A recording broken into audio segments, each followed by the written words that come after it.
బషీరాబాద్ మండలంలో ఉన్న రైతులకు ఇబ్బంది కలగకుండా అన్ని రకాల ఎరువులు అందుబాటులో పెట్టామని PACS chairman vice chairman Venkatramreddy Ajay Prasad అన్నారు. వికారాబాద్ జిల్లా బషీరాబాద్ మండల కేంద్రంలో సొసైటీలో సోమవారం సర్వసభ్య సమావేశం నిర్వహించారు. ఈ సందర్భంగా వారు మాట్లాడుతూ అర్హులైన రైతులందరికీ పంట రుణాలు, దీర్ఘకాలిక రుణాలు అందజేస్తామన్నారు. అతి తక్కువ వడ్డీకి బంగారాభరణాలపై తక్షణ రుణాలు అందిస్తున్నామన్నారు. చాలా మంది రైతులకు రుణమాఫీ వర్తించలేదని, ఈ విషయమై ఉన్నతాధికారులకు వివరించామని, త్వరలో అందరికీ వ్యవసాయ రుణాలు మాఫీ అవుతాయన్నారు. ఈ కార్యక్రమంలో సొసైటీ డైరెక్టర్ అధికారులు పాల్గొన్నారు.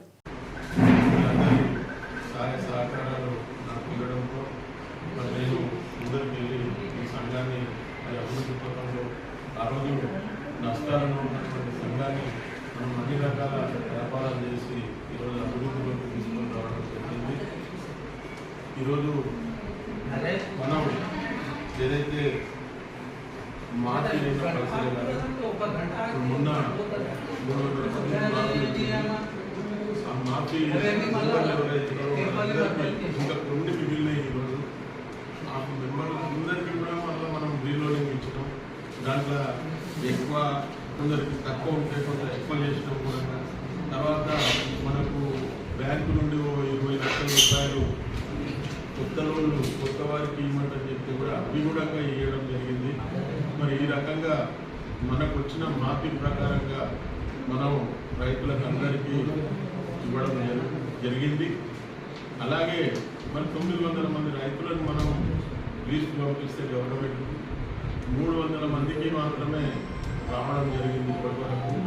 మరి ఇంకా 600 మంది రైతులు మన సొసైటీలో, ముఖ్యంగా బషీరాబాద్ సొసైటీలో ఇంకా రకరకాల కారణాలతో మరి మాఫీ పెండింగ్ ఉన్నటువంటి రైతులందరికీ మాఫీ వర్తింపజేయాలని చెప్పి, ఏదైనా చిన్న చిన్న లొసుగులు ఉంటే వాటిని సరి చేసుకొని మరి అగ్రికల్చర్ అధికారులు కానీ మరి ప్రభుత్వం కానీ మన దిక్కు నుండి ఏమాత్రం మనకు ఇబ్బంది, మన దిక్కు నుండి మనకి ఏమాత్రం ఇబ్బంది ఉన్నా మరి మనం కూడా న్యాయశక్తుల ఇప్పటి వరకు అధికారులకు సూచించిన ప్రకారంగా మనం లిస్టు మాడిఫికేషన్ చేసి మళ్ళా ఇవ్వడం జరిగింది. కాబట్టి మనం మన మీటింగ్లో మరి మిగిలిపోయిన రైతులందరికీ కూడా రుణాలు కానీ మరి రైతులకు సేవ చేయడానికి మనకు అది ఒక చక్కని అవకాశం. మారుమూల ప్రాంతం, మరి తాండూరుకు పోయి పెట్టుకోవడం, తర్వాత బషీరాబాద్లో పెట్టుకోవడము మరి ఇబ్బంది ఉంటుంది. కాబట్టి మరి దాన్ని కూడా మనం ఎప్పుడు కూడా తగ్గించకుండా మరి మనం దాన్ని నడిపిస్తున్నాం. అలాగే ఈరోజు మనం ఒక తీర్మానం చేయాల్సింది, ఏదైతే మొన్న ఈ మధ్యలో లక్ష్మీ బ్యాంక్ వాళ్ళు 45,000కు 50,000కు తులం ఇస్తున్నారు, 50,000 ఇస్తున్నారు. తులం మీద మనం 45,000 ఇస్తున్నాము అంటే మనకు కొంత మనకున్న నిబంధనలు ఎట్లుంటాయంటే మనం అందరం కలిసి మీటింగ్లో చర్చించుకొని మీటింగ్లో తీర్మానం చేస్తేనే అవన్నీ పెంచడానికి అవకాశం ఉంటుంది. అయితే మనం పెంచేవారికి కూడా అవతలుడు మన గిరాకీ కొట్టేస్తుంటాడు.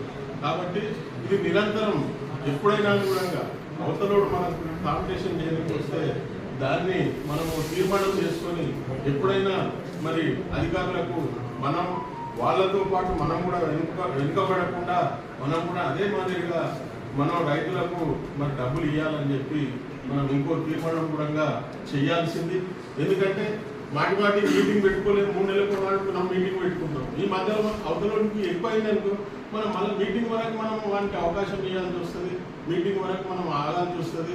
అధికారులు కూడా ఏం చేస్తారంటే, నేను మొన్న బండ్లపై అడుగుతున్నా, నేను మొన్న బంగారం తీసుకుని 50,000 అన్న అవతల ఇస్తున్నాను, మనతో ఇచ్చేది లేదంటే అంటే అవతల ఇస్తున్నాడు. దానికి వాల్యుయేషన్ అవసరం అని ఎంత చెప్తాడో అంత ఇవ్వచ్చు కదా.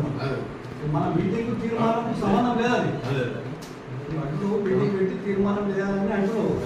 బట్ గోల్డ్కు వాల్యుయేషన్ ఎంత రాస్తాడో ఆధార్ ప్రకారం అవసరం ఉంటాడు, ఇక్కడ బ్యాంక్ ఉంటుంది కదా. అట్లా అంటే తక్కువ ఇచ్చారు అంటున్నాడు. అందుకే మీరు తీర్మానం చేసుకోండి. ఎందుకంటే ఇప్పుడు మధ్యలో వాడు ఎక్కువ చేస్తే మళ్ళా పాడి సమావేశం వాళ్ళే తీర్మానం చేయాలనేటటువంటిది కాదు. మనం ఒకసారి రాసుకుందాం. అవతలోడు ఎప్పుడు ఎక్కువ చేస్తే లేదు అప్పు లేదు లేదు లేదు మన పైసలే మన పైసలే. ఇప్పుడు కార్పొరేట్లు ఉన్నారు ఎల్మెకర సొసైటీలు కేవలం లోన్ తీసుకొని మాత్రమే ఇస్తున్నారు వాళ్ళు లోన్ తీసుకొని ఇస్తే వాళ్ళకి ఇంట్రెస్ట్ తగ్గుతుంది.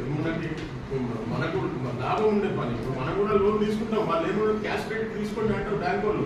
మా అమౌంట్ ఉన్నప్పుడు మేము ఎందుకు తీసుకుంటాం? మీ సౌకర్యం మీ లోన్ తీసుకున్నానే మన నీకు ఇంట్రెస్ట్ కట్టాలి. మాకు వచ్చే పైసలు మీకు ఇవ్వాలి. మీకు వచ్చే సర్వీస్ మేము ఎందుకు చేద్దాం, ఫ్రీ సర్వీస్ ఎందుకు చేద్దాం అని మనం తీసుకుంటలే అట్లా. మన